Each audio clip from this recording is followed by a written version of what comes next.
During my research, by chance, at the Nehru Memorial Museum, NMML, where I'm a senior research fellow right now, I came across an interview of this man called Durga Das Khanna. So he was a former Congress, a member of council in Punjab, and in his younger days, he was a revolutionary. And in that interview, he says that when I was being hired into the HSRA, the Hindustan Socialist Republican Army, by Bhagat Singh and Sukhdev, one of the questions they asked was, have you read the 1857 book that Savarkar wrote? Have you read The Life of Barrister Savarkar, the biography written by Chitragupta? So it was almost as if, and Bhagat Singh got the second edition of this book, The First War of Indian Independence, which Savarkar wrote, which became like the intellectual colossus, corpus for anybody who wanted to understand what revolution is and how revolution needs to be applied in an Indian context. So he asks these people, so this becomes an entry criteria for HSRA. Cut to now 1945-46, there are reports that before leaving India, Subhash Chandra Bose actually met Savarkar.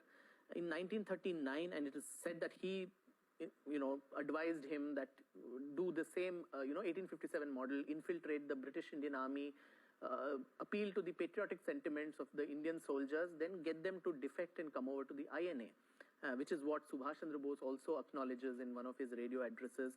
In 1939, you had Rash Bihari Bose, the founder of the INA, actually in a Japanese magazine called Dai Aji Shugi.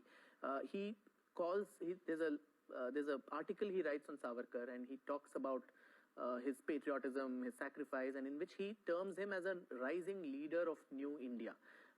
So where, unless there was some connection between all of them and someone was getting mentored, as you said, or inspired, I think this camaraderie would not have lasted.